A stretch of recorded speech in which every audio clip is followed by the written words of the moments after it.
বাজার বাংলা মোটর একটা densely populated area. এই জায়গায় পান্থকুঞ্জ পার্ক একটা ছোট ওয়েসিসের মতো ছিল, কিন্তু যেটা দেখা যাচ্ছে যে এগুলা সহ্য হয় না। যখন আমরা উন্নয়ন প্রকল্প নিই, এইসব জিনিস পার্ক, খোলা জায়গা, পাবলিক স্পেস, এগুলো মানুষের সহ্য হয়।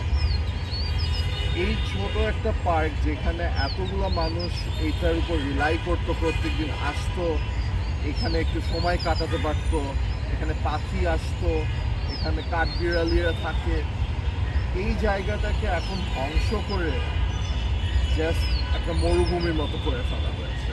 প্রায় 2000টা গাছ কেটে ফেলছে। আর এটা কি, এইসব নীল ফেন্সের পিছে লুকানো, যেন রাস্তা থেকে মানুষ না দেখতে পারে যে কীরকম ডিস্ট্রাকশন হচ্ছে এই জায়গাটার ভিতরে। একটা ওয়ার্ড আছে, এর নাম ইকোসাইড, যেটাকে বলা হয় the wonton destruction of the environment. এটাই একটা ইকোসাইড, সিম্পল সায়েন্স। একটা এক্সপ্রেসওয়ে র্যাম্পের জন্য এতখানি জায়গা, এতখানি পাবলিক স্পেস নিয়ে এতগুলো গাছ হত্যা করে, এটার কোনো সেন্স নাই। এক্সপ্রেসওয়ে কাছে ধরেও কোথাও নাই। কেন এখান দিয়ে এই প্রকল্পটা করতে গেল, কার সাথে কনসাল্ট করে, কার পারমিশন নিয়ে, আল্লাহ জানে।